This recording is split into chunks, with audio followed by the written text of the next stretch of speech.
Muy buenos días. Ya casi nos acercamos a la Navidad. Así que el tiempo que tenemos de preparación cada vez es más breve, o más bien, deberíamos de empezar a sentir la preparación en nuestro corazón para ese momento. La alegría que empieza a crecer en nuestro corazón por el hecho de celebrar que Dios nos ha amado tanto, que ha enviado a su Hijo para hacerse semejante a nosotros, excepto en el pecado, precisamente para pagar nuestro pecado, y que ahora tú y yo, al aceptarlo a Él, podamos convertirnos o hacernos en hijos de Dios. Hoy el Evangelio habla del momento en donde Juan el Bautista va a ser presentado en el templo, va a ser circuncidado, y hay un pequeño debate sobre cuál es el nombre que él va a recibir. Algunos pensaban que se tenía que llamar igual que su papá, Zacarías, porque en aquel entonces el ponerle el nombre al hijo significaba darle una misión, y muchas veces querían que continuara con la misión de la familia como si fuera un negocio familiar, ¿no? Que los hijos se dediquen en la empresa de la familia. Pues así era antes, ¿verdad? El nombre significaba la misión y muchas veces se le pasaba a los hijos. Hoy nosotros sabemos que cada quien tiene una misión única, que cada quien tiene un propósito único. De ahí la importancia de escucharlo. Y Juan el Bautista tenía una misión muy específica, por eso no continuó con el nombre de su papá, sino que cambió totalmente. Pero más que enfocarme el día de hoy en reflexionar sobre Juan el Bautista, que casi todos los años este texto ha tomado mi atención, hoy me quedé pensando en Zacarías, que antes no habló, no podía hablar y después empieza a hablar alabando a Dios. Escuchemos el Evangelio y te invito a que te enfoques un poco en el personaje de Zacarías. Sí, ciertamente pensar en el nombre de Zacarías y Juan y el que lo presentan al templo y todo lo que sucede en torno a Juan el Bautista es increíble. Pero hoy te pido que te concentres en Zacarías, lo que habrá estado experimentando él al contemplar que su hijo ya iba a ser circuncidado y todo lo que implicaba este acontecimiento. Dice así el Evangelio. Por aquellos días le llegó a Isabel la hora de dar a luz y tuvo un hijo. Cuando sus vecinos y parientes se enteraron de que el Señor le había manifestado tan gran misericordia, se regocijaron con ella. A los 8 días fueron a circuncidar al niño y le querían poner Zacarías como su padre. Pero la madre se opuso diciéndoles, no, su nombre será Juan. Ellos le decían, pero si ninguno de tus parientes se llama así. Entonces le preguntaron por señas al padre cómo quería que se llamara el niño. Él pidió una tablilla y escribió, Juan es su nombre. Todos se quedaron extrañados. En ese momento a Zacarías se le soltó la lengua, recobró el habla y empezó a bendecir a Dios. Un sentimiento de temor se apoderó de los vecinos y en toda la región montañosa de Judea se comentaba este suceso. Cuantos se enteraban de ellos se preguntaban impresionados, ¿qué va a hacer de este niño? Esto lo decían porque realmente la mano de Dios estaba con él. A lo mejor no recuerdas muy bien el contexto. Déjame lo menciono muy breve. Zacarías, un sacerdote, su esposa Isabel. Los dos ya de avanzada edad. A Zacarías le toca en suerte entrar a ofrecer el incienso en el lugar santísimo y en eso se le aparece un ángel que le dice, tus ruegos han sido escuchados, tu esposa va a tener un hijo. Zacarías duda y pregunta ese cómo va a ser eso en un sentido de, pero ya somos viejos, estériles, ancianos, ¿cómo va a ser esto posible? Una pregunta muy diferente al contexto de la Virgen María cuando pregunta, ¿y cómo va a ser esto? Así en querer saber más detalles. Zacarías fue una pregunta de duda. Bueno, el ángel se molesta y le dice: a partir de ahora perderás el habla. ¿En qué momento recupera Zacarías el habla? Cuando nace el hijo y lo presentan en el templo. Aunque no quiero detenerme en todo el significado de los nombres, es importante entender que Zacarías significa Dios recuerda. Pero el nombre Juan significa Dios es misericordia o la gracia de Dios.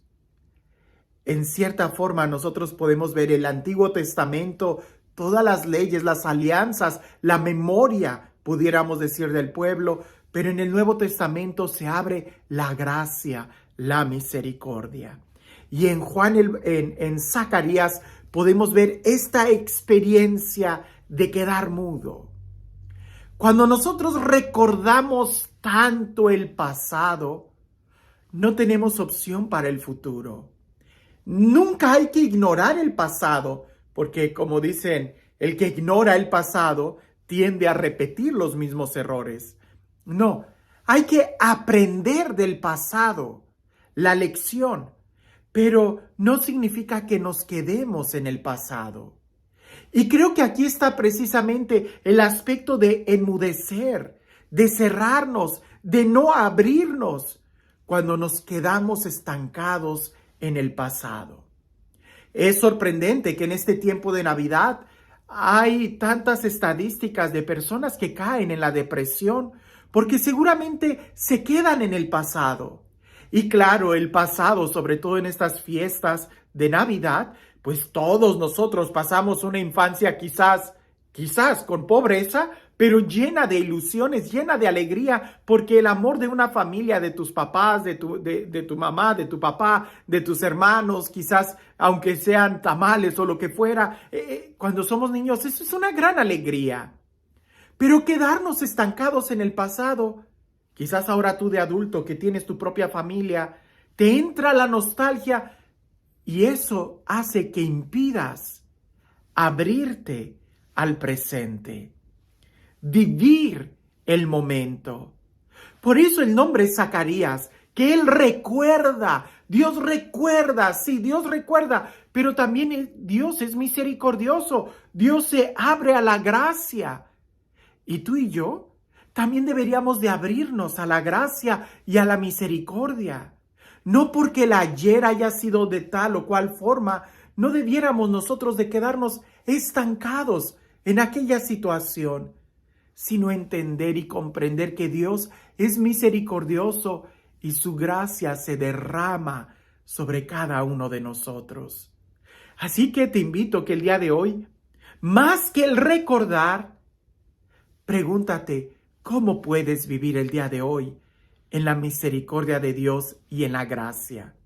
Sí, quizás recordar cuando nosotros jugábamos en la calle, cuando quebrábamos las piñatas de barro, cuando corríamos todos en las posadas y con las velitas de Navidad o las luces de Bengala. Quizás todo eso nos llena de mucha alegría. Sí, qué bueno. Pero hoy, ¿cómo podemos abrirnos a disfrutar este momento en el que estamos viviendo? El día de hoy, ¿cómo podemos abrazar a nuestros seres queridos, a nuestros amigos y decirles un te quiero, un estoy pensando en ti, estás en mi oración o, aunque no estamos cerca, ¿sabes que te quiero?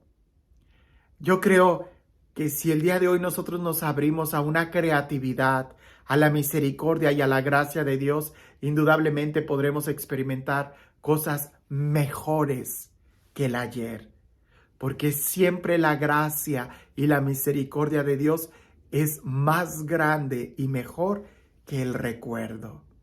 ¿Que Dios recuerda? Sí, pero su misericordia es abundante sobre nosotros. Y este Dios, el Dios del amor, el Dios de la paz, el Dios que hace nuevas todas las cosas, sea Él quien te bendiga en el nombre del Padre, del Hijo y del Espíritu Santo. Recuerdo esta anécdota que seguramente la he contado cuando reflexiono en este evangelio, pero es importante que lo veamos, porque a veces cuando vemos una caricatura o cuando vemos algo que le sucedió a alguien más, es más fácil poder evaluar nuestra vida. Dicen por ahí que un señor pues había cometido un grave error y le fue infiel a su mujer, pero se reconciliaron y ya habían vivido mucho mejor, habían salido adelante.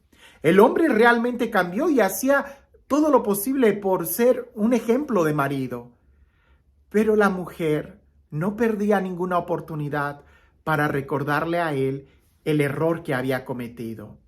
Hasta que llegó un punto en donde el Señor, cansado, la confronta y le dice: oye, pues no se supone que tú le dijiste frente al sacerdote que tú ya habías perdonado y que habías olvidado ese error que yo cometí. Y la mujer le contesta a su marido: sí, yo le dije al Padre que yo te perdoné y yo lo olvidé. Pero yo no quiero que tú lo olvides.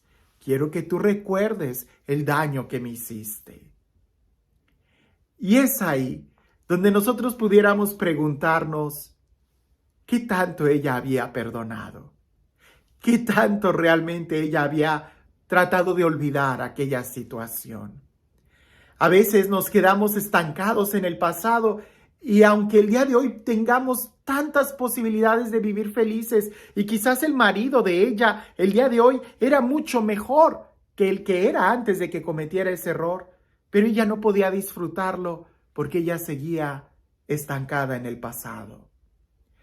Hoy, sí, ciertamente hay que aprender de los errores del pasado, y aunque pudiéramos decir que para eso es importante recordar la historia, es mucho más importante abrirnos a la gracia, abrirnos a la misericordia de Dios en el presente, porque es más peligroso cerrarnos al futuro y quedarnos en el pasado que simplemente el olvidar el pasado mientras estemos abiertos al futuro.